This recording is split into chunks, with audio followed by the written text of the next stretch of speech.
Seguimos en Esto es lo que hay, estamos en comunicación telefónica con Tomás Astelarra, licenciado en Economía de la Universidad Torcuato Di Tella y comunicador y un montón de otras cosas más, pero vamos a hablar específicamente hoy con Tomás sobre economía. ¿Qué tal? Buenos días, Tomás. Hola Carlito, ¿cómo estás? Saludos para vos, la gente ahí en Garabato y para toda la gente de San Marcos tan querida. Tomás, hay dos modelos de país, dos modelos económicos que se están en disputa para el próximo 22 de octubre. Y hay uno que anda hablando sobre la dolarización, ¿no? Dolarizar la economía. La pregunta es, para nosotros que andamos a pie, para esta microeconomía, ¿qué significaría dolarizar el país, nuestras cuentas? Mira, hay dos situaciones para mí, una teórica y de largo plazo y otra me parece que es más coyuntural y de corto plazo. De largo plazo, la dolarización en sus bases y fuentes, quizás un poquito más extremo, pero es lo mismo que la convertibilidad, que ya la vivimos en Argentina, que dio estabilidad de la inflación durante un tiempo. Esa estabilidad también hay que saber que fue bancada vendiendo todas las empresas estatales, la joya de la abuela, como se suele decir, y una vez que esa guita se terminó, con una deuda externa bastante importante que se incrementó mucho durante el menemismo, y sabemos cuáles son las consecuencias colaterales de eso, que es la destrucción de la industria y por ende una gran tasas de desempleo que más allá de lo que se llama la década ganada nunca se pudo recuperar, y parte de ese shock de lo que se llamó el consenso de Washington en los 90, del modelo neoliberal, es lo que seguimos viviendo hoy con el 40 y pico de pobreza, 60% de pobreza en el caso de los menores, lo cual es casi criminal. Así que sabemos cuáles son las consecuencias de largo plazo de un programa de este estilo. Lo mismo se vive en Ecuador, lo mismo se vive en El Salvador.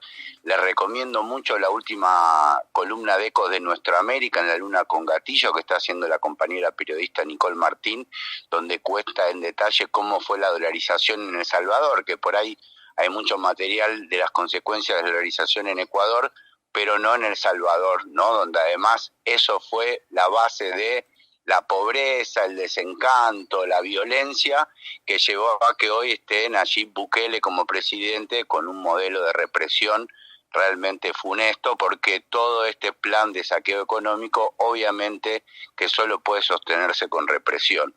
Eso en el largo plazo. En el corto plazo, hasta los economistas ortodoxos, que luego de la salida de la convertibilidad podían bancar un proceso de dolarización, están diciendo que técnicamente es imposible. ¿Por qué? Porque al haber tan pocas reservas en el Banco Central y al ser tan alta la deuda externa que hoy tiene Argentina, no hay manera de conseguir los dólares para poder convertirlos en pesos.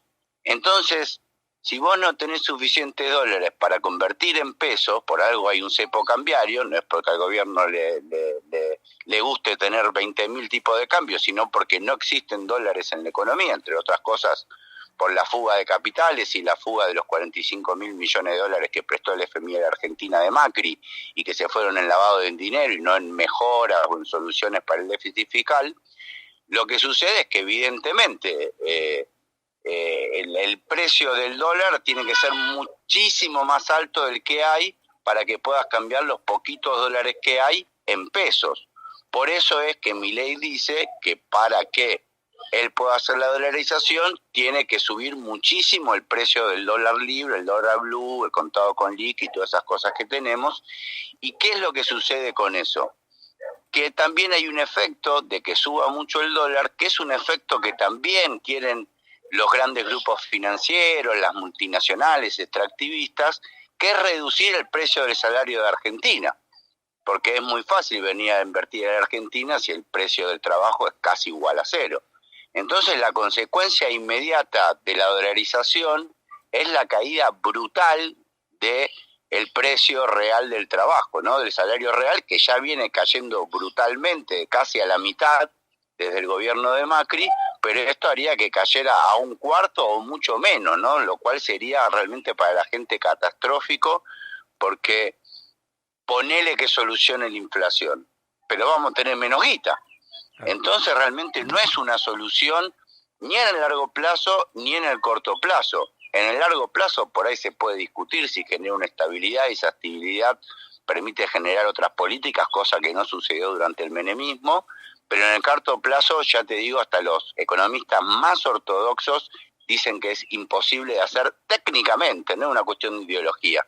Técnicamente no se puede hacer a no ser que haya una caída brutal en los ingresos reales de la población. Ahora bien, escuchándote y viendo también un poco la economía, aquí a los empresarios, los que invierten, los que tienen que comprar materia prima afuera, lo compran a un dólar oficial. Si dolarizamos y pensamos que va a ir todo, pongámosle, a 1.000 pesos el dólar, esto también provocaría un aumento terrible de los costos. También creo en el tema de los combustibles, ¿no? Porque estamos hablando siempre a un precio en dólares, pero siempre al dólar oficial. Esto, más que nada, mi pregunta va, estamos pensando en un dólar a 3.90, pongámosle, pero en realidad la economía lo que está buscando Milei es llevar toda una economía a un dólar oficial de 1.000 pesos. De mucho más de 1.000 pesos es lo que se necesita. No me acuerdo ahora los cálculos que hizo, por ejemplo, Emanuel Álvarez Agis en su consultora P por Q. Recomiendo mucho escuchar a Emanuel Álvarez Agis, me parece que es uno de los economistas mainstream que mejor está explicando la situación en este momento. El dólar sería muchísimo más alto y eso generaría, como vos decís, mayores problemas en los precios relativos entre el comercio exterior e interior, ¿no? Porque un dólar muy alto haría que los productos argentinos pasarían a ser muy exportables, ¿no? Porque con un dólar comprarías un montón de pesos y eso generaría mayor exportación, pero si no hay políticas públicas adecuadas, como por ejemplo las retenciones, eso haría que se encarecerían muchísimo los precios del alimento, ¿no? Cambia la relación entre cuánto vale un bien producido en Argentina y cuánto vale un bien producido en el exterior, y eso generaría un montón de cambios en la estructura económica de la Argentina y cambios muy abruptos porque estamos hablando de una devaluación de más del 300 o el 400%, ¿no? En el caso del petróleo, bueno, habría que ver con Vaca Muerta y demás qué tan autosuficientes somos en ese sentido. Hay que ver como rubro por rubro de la industria, de la misma manera que hoy en día hay que ver con la inflación, una de las cosas que hace es cambiar los precios relativos, ¿no? Que ese es realmente el problema. El problema es que la inflación permite una disputa de recursos donde los que tienen más poder ganan, ¿no? Porque de alguna manera, ponele, yo siempre digo, si a vos te aumentan el sueldo un 500% y el alimento aumenta 500%, no habría problema en la inflación, porque vos con la misma plata que ganás comprás el mismo alimento. El problema es que los precios del alimento están subiendo más que los precios del salario. ¿Y eso por qué? Porque justamente estamos en una economía concentrada, monopólica, donde, como mira, la otra vez un vecino acá de San Javier, el Johnny, que tiene una pizzería, me dijo, che, Tomás, vos que sos economista, ¿por qué cada vez pierdo más plata? Y le digo, mira, Johnny, si a vos Molino Río de la Plata te aumenta la harina, ¿a quién se la compras? A nadie. Te la aumenta y vos no podés hacer nada. Ahora, si vos me aumentás la pizza a mí, yo me voy a comprar a la Bobby, que es la doña que tiene un restaurante en la otra cuadra que también hace pizza. Entonces hay una situación de injusticia en torno a cómo se distribuye la economía y en torno también a un paradigma del mismo modelo capitalista neoliberal que es la competencia. Estamos frente a una industria concentrada, monopólica, oligopólica, que puede aumentar los precios de todos los bienes. Por ejemplo, yo vendo libros, ¿no? Independientes, que tratamos de sean baratos. Pero ¿qué hacemos si papel prensa nos aumenta el papel o si de repente las importaciones de toner son más caras? Yo por un lado no lo quiero aumentar por una cuestión ética de que los libros sean baratos, pero a la vez tampoco, si aumento mucho los precios, la gente no me la compra los libros, ¿no? Porque tampoco es un bien de primera necesidad. Entonces la inflación ya genera problemas de precios relativos y una mala distribución del ingreso. Una dolarización lo que haría es incrementar esta inequidad y esta injusticia social. Vos recién nos comentabas al principio sobre lo que fue la convertibilidad, el 1 a 1 en la época de Menem, quienes tenemos unas cuantas canas, nos acordamos de la hiperinflación de Alfonsín y también de la hiperinflación que tuvo Menem con Herman González. ¿Vos creés que este sistema o este plan económico que está llevando Milei y la extrema derecha está tratando de llevarnos a una crisis como esta, de una hiperinflación, para poder llevar después a una dolarización? Te vuelvo a insistir, o sea, tanto Milei como Patricia Bullrich son representantes del capital concentrado internacional, ¿no? O incluso de, como decía Jaureche, peor de los que de afuera nos quieren comprar son los de adentro que nos quieren vender, ¿no? También representan los grupos concentrados económicos de la Argentina que funcionan en base a plata de afuera, ¿no? A las exportaciones o a fugar guita o a todo lo que es el mercado financiero, la especulación financiera, ¿no? Entonces, obviamente que quieren una hiperinflación, porque la hiperinflación es la manera, ya te vuelvo a decir, de que realmente nuestro trabajo valga una miseria y eso sea que les permita invertir con mucha más ganancia, ¿no? Porque obviamente si tienen que pagar un trabajo miserable, van a invertir en la Argentina y ese es uno de los grandes engaños del modelo globalizador y neoliberal, ¿no? Sin intervención del Estado, ¿no? Porque vos decís, che, ¿por qué las inversiones se van, pongo un ejemplo cualquiera, a Malasia? Y porque están todos sobreexplotados, esclavizados, tienen maquila, la gente se muere de hambre, vive con 2 pesos y encima con condiciones laborales totalmente indignas, criminales. Entonces vos decís, che, nosotros queremos que vengan inversiones extranjeras para que vivamos de esa manera. Y me parece que no, lo mismo que la minería, que el litio. Podemos tener un debate ecológico, ¿no? También todos nosotros estamos hablando por un celular, o sea que litio necesitamos. Ahora la diferencia entre un gobierno nacional y popular y un gobierno que represente a estos grandes intereses económicos es que el litio cuando lo lleve no va a dejar un porcentaje mayor de impuestos, nos va a permitir invertir en educación, invertir en salud, invertir en las cooperativas de la economía popular, nos va a permitir, por ejemplo, como sucede en Bolivia, que en vez de que se vengan y se lleven solo el litio, que vengan las empresas, invierten en la fabricación de baterías de litio para generar más trabajo. Entonces, más allá de cuestionar o no el extractivismo, de las visiones ecológicas, hay una cuestión de soberanía nacional que me parece que es lo que representa Massa en este contexto, frente a otros 2 modelos que son básicamente de ese 1% del mundo que cada vez tiene más plata, mientras que el resto tenemos menos, y eso no es solo una opinión ideológica, sino que es estadística. Cada vez es mayor la concentración de la riqueza en todo el mundo y en particular en la Argentina desde que asumió el gobierno de Mauricio Macri. La última, Tomás. Vos estás en Tras la Sierra, nosotros estamos acá en San Marcos Sierra. ¿Cómo pensás, cómo crees que podemos llegar a salir de este quilombo, de estos 2 proyectos antagónicos de país que nos quieren llevar? Y bueno, primero ahora en particular, militando la campaña de Massa, convenciendo a los vecinos y vecinas que las soluciones son de largo plazo y no son de corto plazo, y al menos lo que yo veo acá en el territorio de Tras la Sierra, que la verdad que es un paraíso social y económico y natural, es que ese convencimiento lo podemos llevar adelante porque también la gente está viendo las soluciones concretas que nosotros estamos dando desde la economía popular. O sea, no es lo mismo cuando yo voy a convencer a un vecino o vecina que vote a Massa, cuando ese vecino o vecina sabe que yo soy parte de Humano, que está vendiendo una yerba orgánica de primera calidad, que le aporta en salud a un precio muy barato, o que a través de la Corriente Nacional Martín Fierro pudimos generar una cooperativa textil como Espíritu Textil, o todas las cuestiones de soberanía alimentaria, de agricultura familiar, o por ejemplo ayer tuvimos un hermoso encuentro canábico que sé que vas a hablar ahora con la Nati, con un montón de propuestas de generar más trabajo a través de una industria que sea ecológica, que sea cooperativa.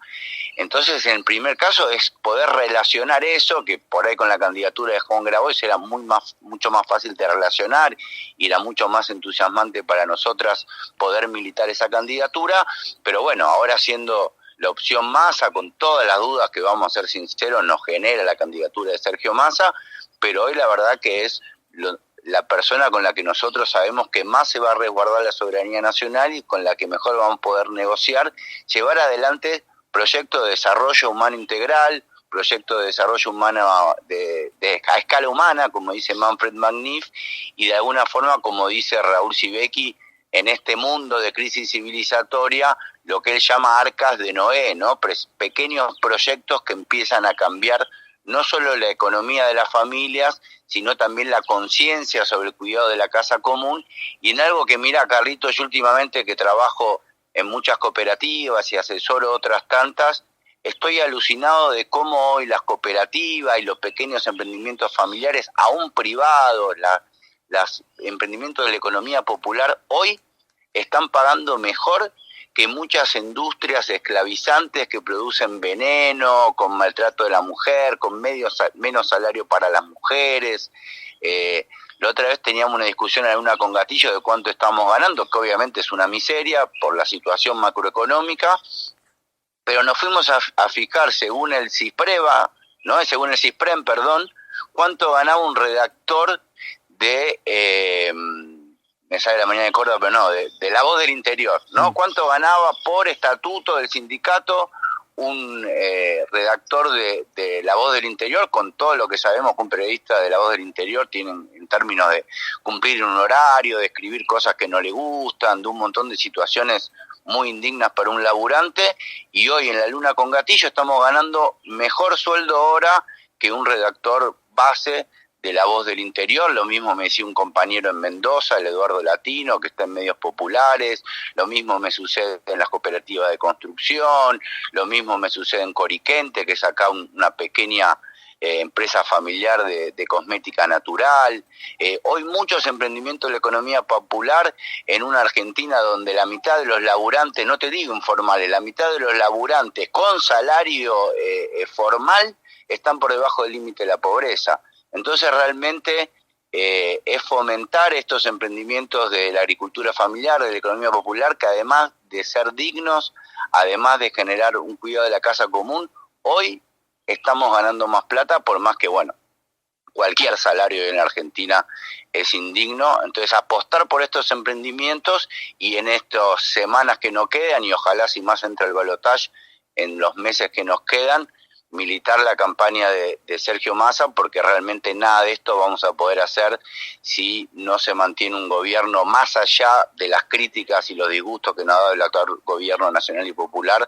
Sin un gobierno nacional y popular es muy difícil que avancemos en estas cuestiones, y no solo vamos a retroceder en estas cuestiones económicas y cooperativas, sino en también derechos como de la mujer, en volver a discutir qué pasó en la dictadura. E incluso ayer en el encuentro canábico, los compañeros y compañeras de las organizaciones canábicas nos decían que estaba en riesgo todos los derechos adquiridos e incluso la libertad y la vida de los compañeros, porque hoy en la legalización, como me dijo ayer el Damián del colectivo canábico de Tras la Sierra, tienen todos nuestros datos. Lo mismo con la economía popular. Entonces un gobierno represivo como el de Bullrich y el de Milei sería un desastre. Yo siempre tengo en mente el modelo paramilitar de Álvaro Uribe Vélez en Colombia, y la verdad que me da mucho miedo, muchos compañeros y compañeras de organizaciones sociales que pueden ir en cana, un aumento de la criminalización de la protesta, ya hay grupos paramilitares ligados a Patricia Bullrich en La Rioja, como escribió el Pablo Solar en una nota para una con Gatillo. Es un momento muy bravo que estamos viviendo como humanidad y como civilización, y en la Argentina se puede venir mucho más bravo si asume, como digo, un gobierno de derecha que represente estos poderes económicos concentrados. Totalmente de acuerdo, Tomás, y esto lo que vos dijiste le sumamos también lo que sucede a veces en la Patagonia, lo que sucede en Jujuy con Morales y en otras provincias más, o lo que plantea el gobernador actual en Mendoza con una legislatura que considera a los pueblos mapuches como extranjeros. Estamos en una situación muy complicada, pero bueno, hay que seguir peleándola, poniendo el cuerpo y tratando de que el 22 de octubre, como vos recién lo decías, nos cuesta un poquito, pero bueno, el proyecto creo que lo vale. Así que bueno, te mando un fuerte abrazo. Comenzar, Carlos, mando un último mensaje, convencer a toda la hipiada narca que no vota, que se ponga la pila y se tome un tiempito para que no vivamos tan mal el año que viene. Así es, Tomás. Un abrazo enorme, pa. Nos vemos. Antes del 2 de noviembre volvemos a hablar, ¿eh? Gracias. Hasta luego.